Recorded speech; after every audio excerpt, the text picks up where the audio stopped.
เขามาเข้าตัวบนเรียนเนาะเขาไปเฮ็ดรายการข้อมูลแขวงกันเลยเนาะวิธีโปรเจกต์เนาะเมนูเขาไปเพิ่มเมนูขึ้นมาอีกตัวนึงเนาะข้อมูลแขวงเป็นข้อมูลเมืองเนาะข้อมูลเมืองอันนี้เนาะข้อมูลเมืองนี่เขาจะใส่เราเป็น district เลยนะ district อันนี้ไม่ใช่ user ปิดออกไปแล้วเอาไปสร้าง controller ขึ้นมาเนาะ province เอาแล้วเนาะปิดออกไปเนาะเอาไปสร้าง controller แล้วจึงไปเขียนโมเดลมันเนาะ aprt design make controller district controller เอา resource file กันเนาะโอเคขึ้นมาเนาะเอาก็ไปเอิ้นไซส์เราเนาะ controller ตัวนี้ปิดไปไซส์เราอยู่ตัวนี้เนาะอันนี้ copy ได้ไว้เด้อ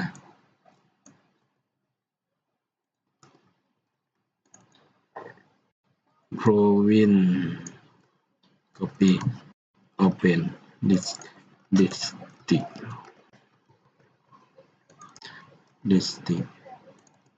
ไหนเนาะเราเขามี controller เขามีเนาะแล้วบัดนี้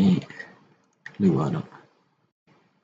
อันนี้ index ของอันนั้นเนาะข้าพเจ้าจะไปสร้างโฟลเดอร์หนึ่งเป็นอยู่ใน view ก็คือ district จะสร้างไฟล์ index ตัวหนึ่งขึ้นมา index.blade.php index ตัวนี้ก็ copy เอาตัวของแขวงมาเลยเนาะถ้าเป็น Sync Admin และ Sync Manager สามารถเพิ่มได้เนาะ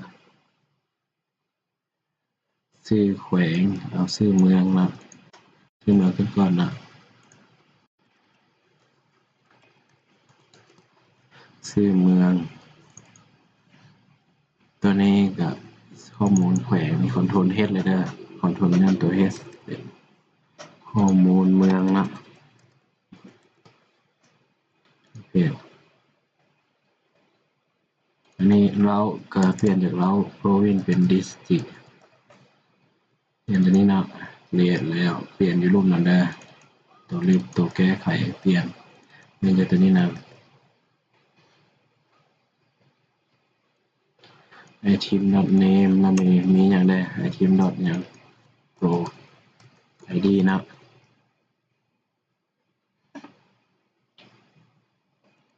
เมนูนี้ข้อมูลเมืองถึงแล้วนะ index นะไปลองรีเฟรชใหม่มาข้อมูลเมืองบ่ติ๊กใส่ district มันยังบ่มีเนาะแล้วเรายังบ่ได้เขียน controller มันเนาะเอาข้อมูลเมืองขึ้นมาก็คือ district ก่อนจะเอาได้เขาต้องไป use main model กันเนาะ app model district นะ model district อยู่ไส district นะเอาไป protect label มันเนาะเท่ากับนี้มี name เนาะมีอย่างใด pro id บ่มีแต่สองฐานเนาะที่อาจจะใส่แสดงเนาะข้อมูลนี้ก็ได้เนาะ district เขามีแต่2ฐานเนาะมี name กับ pro id แล้วเขาจะแสดงขึ้นมาก็คือเท่ากับตัวนี้เอาตัวแปร district เข้ามาก็คือเอาเอิ้นเป็นโมเดลนะ this นี่นะ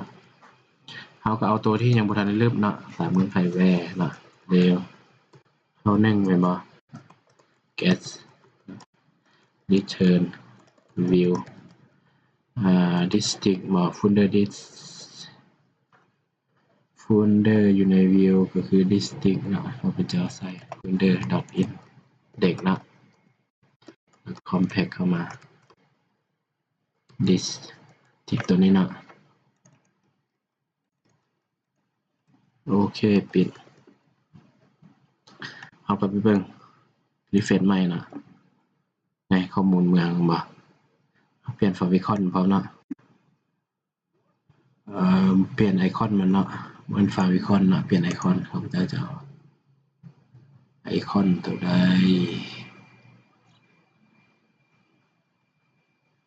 อย่างนี้เนาะซิตี้ไอคอนอยู่นี่เมนูข้อมูลซิตี้รีเฟรชใหม่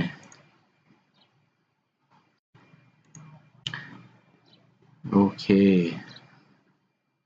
ตัวอย่างเขาไปเพิ่มข้อมูลเบื้องหน้าของข้อมูลแขวงนะข้อมูลเมืองนะชื่อเมืองไม่ยังเมืองแรกก็คือเมืองจันทบุรีนะไอดีตัวนี้จะแม่นไอดีของ1เนี่ย1เป็นนครหลวงเลยเนาะเราจะลองเพิ่มอีกตัวหนึ่งโอเคเราลองรีเฟรชใหม่นี่เนาะชื่อแขวงจันทบุรีชื่อแขวงนี่ยังบ่มาเนาะเขาต้องได้ไปเขียนตัวตารางสัมพันธ์อยู่ในนี้ในโมเดลลิสติ้งนี่เนาะpublic เราจะเขียนนี่เนาะ public function provin name ใช่ไหม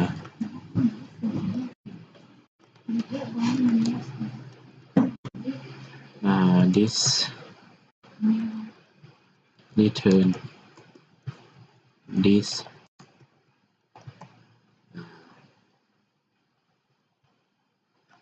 เราจะใช้ belong to เนาะใช้โมเดลอย่าง app model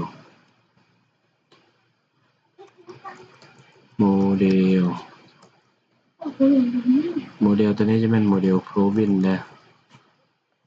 โดยที่มีตัวที่เชื่อมสัมพันธ์ก็คือ pro id นะแล้วก็ primary key ก็คือเป็น id นะแค่นี้เนาะตัวนี้จะแม่นเชิงสัมพันธ์ก็คือในเมืองหนึ่งจะมีในตารางของลิสติกจะมีหลาย id แขวงเข้ามาเนาะที่ว่าจะเขียนอันนี้เนาะ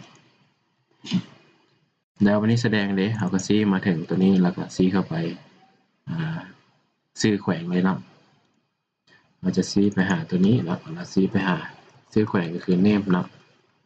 เราไปลองรีเฟรชใหม่นครหลวงจันทร์นะโอเคนะคือตัวนี้เกี่ยวกับตัวตารางเชิงสัมพันธ์ที่พวกท่านไปศึกษาเพิ่มอีกนะอยู่ใน Laravel นะ Laravel ใน document relationship นะนี่ก็คือ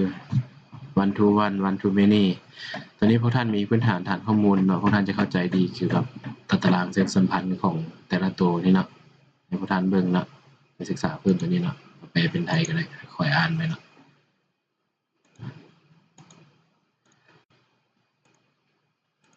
โอเคเนาะวิดีโอนี้ข้าพเจ้าขอจบสำนี้กันเนาะขอบใจจ้ะ